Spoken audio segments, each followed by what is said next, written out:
ওর অনেক বছর ধরেই ওর শখ ছিল যে মেডিকেল কলেজে দান করবে রায়গঞ্জ, কিন্তু যে ও জানে না বা আমরাও জানি না যে এখানে নেই, ওর হয়নি, মালদায় আছে।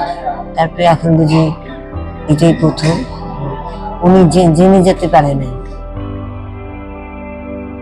দাদা যেটা কাজটা করে গেছে, যেখানে রায়গঞ্জে রক্ত দিতে সবাই ভয় পায়, সেই জায়গাটা আজকে তার দেহটা দান করে দিয়েছে কলেজের, মেডিকেল কলেজের ছাত্রছাত্রীদের পড়ার জন্য।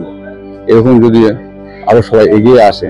বর্তমানে মরণোত্তর দেহদান নিয়ে প্রচার ও সচেতনতা বৃদ্ধি কর্মসূচিতে জোয়ার এসেছে রাজ্যে। রায়গঞ্জেও একাধিক সংস্থাও এগিয়ে এসেছে এই মহতি কাজে। ইতিমধ্যেই একাধিক ব্যক্তি মরণোত্তর দেহদানের অঙ্গীকারপত্রে স্বাক্ষর করেছেন। এই সচেতনতা বৃদ্ধির কারণেই বুধবার রায়গঞ্জ মেডিকেল কলেজে প্রথমবার যাবতীয় নিয়ম মেনে সম্পন্ন হলো মরণোত্তর দেহদান। রায়গঞ্জের উকিলপাড়ার বাসিন্দা প্রয়াত নারায়ণ চন্দ্র দাসের হাত ধরেই তৈরি হলো নতুন ইতিহাস। উল্লেখ্য, বার্ধক্যজনিত রোগ ভোগের পর গত 25শে নভেম্বর রাতে প্রয়াত হন রায়গঞ্জের উকিলপাড়ার বাসিন্দা অবসরপ্রাপ্ত ব্যাংককর্মী নারায়ণ চন্দ্র দাস। 2024 সালেই নারায়ণবাবু দেহদানের অঙ্গীকারপত্রে স্বাক্ষর করেন, কিন্তু মেডিকেল কলেজে এই ঘটনা প্রথম। স্বাভাবিকভাবেই মৃত্যুর পর কিভাবে এই প্রক্রিয়া সম্পন্ন হবে তা নিয়ে সাময়িক জটিলতা তৈরি হয়। পরবর্তীতে উভয় পক্ষের সহযোগিতায় বুধবার প্রয়াত নারায়ণবাবুর দেহ মেডিকেল কলেজে দান করেন পরিবারের সদস্যরা। উল্লেখ্য, চিকিৎসা বিজ্ঞানের গবেষণা পড়ুয়া চিকিৎসকদের শিক্ষা অর্জনের পাশাপাশি মুমূর্ষ রোগীর জীবন বাঁচাতে মরণোত্তর দেহদানের গুরুত্ব অপরিসীম।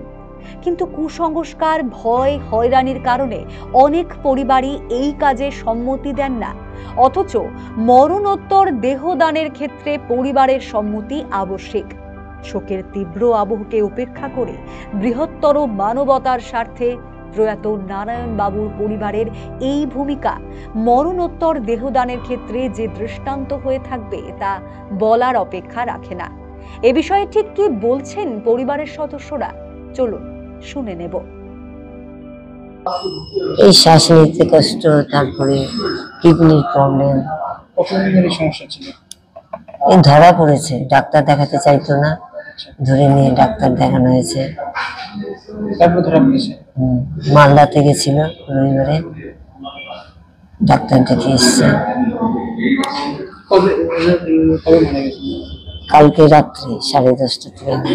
ওর অনেক বছর ধরেই ওর শখ ছিল যে মেডিকেল কলেজে দান করবে রায়গঞ্জ, কিন্তু যে ও জানে না বা আমরাও জানি না যে এখানে নেই, ওর হয়নি, মালদায় আছে।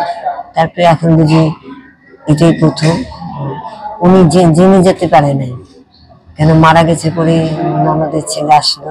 ওরা ওই রাত্রি সেই 11টার থেকে ভোর 4টা-5টা পর্যন্ত এখানে ছিল, দৌড়াদৌড়ি করলো। তারপরে ডাক্তার ডেকে নিয়ে আসলো, ওদেরই পরিচিত, ওর ডিপার্টমেন্টেরই মনে ডাক্তার দেখলেন।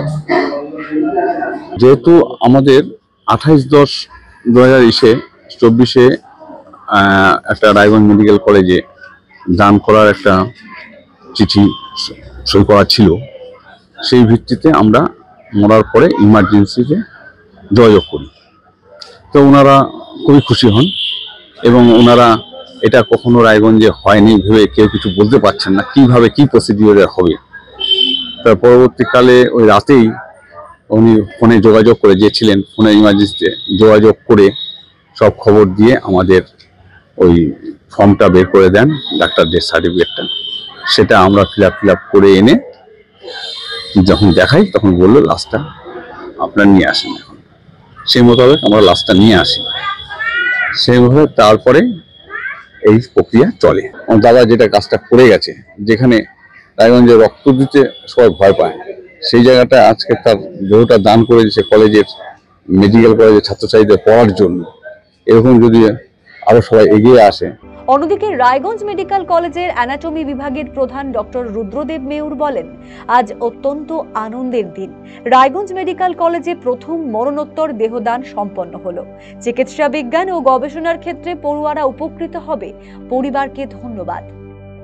হ্যাঁ, রায়গঞ্জের বাসিন্দা গায়ত্রী দেবী, মানে গায়ত্রী দাস দেবী, ওনার স্বামী নারায়ণ চন্দ্র দাসের মৃতদেহ আমাদের অ্যানাটমি ডিপার্টমেন্টে উনি ছাত্রছাত্রীদের পড়াশোনার জন্য উনি দান করেছেন।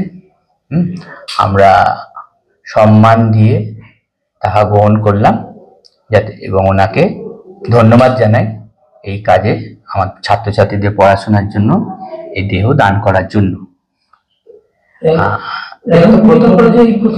রায়গঞ্জ মেডিকেল কলেজে এই প্রথম কোনো দেহ দান করা হলো ওনার। আশা করি পরবর্তীকালে আরো দেহ দান করবেন লোকে, যাতে আমাদের ছাত্রছাত্রীরা পড়াশোনায় উপকৃত হয় এবং এটা রিসার্চ কাজেও আমরা প্রয়োজনে ব্যবহার করতে পারি। উল্লেখ্য, এর আগে রায়গঞ্জ জেলা হাসপাতালে রাজ্যের প্রাক্তন মন্ত্রী শ্রীকুমার মুখার্জির উদ্যোগে স্থাপিত হয়েছিল মরণোত্তর চক্ষুদান কেন্দ্র। নিয়ে আসা হয়েছিল অত্যাধুনিক যন্ত্রপাতি। এই সেন্টারেই মরণোত্তর চক্ষুদান করে ইতিহাস তৈরি করেছিলেন রায়গঞ্জের বিশিষ্ট চিকিৎসক জয়ন্ত ভট্টাচার্যের মা করুণাময়ী ভট্টাচার্য।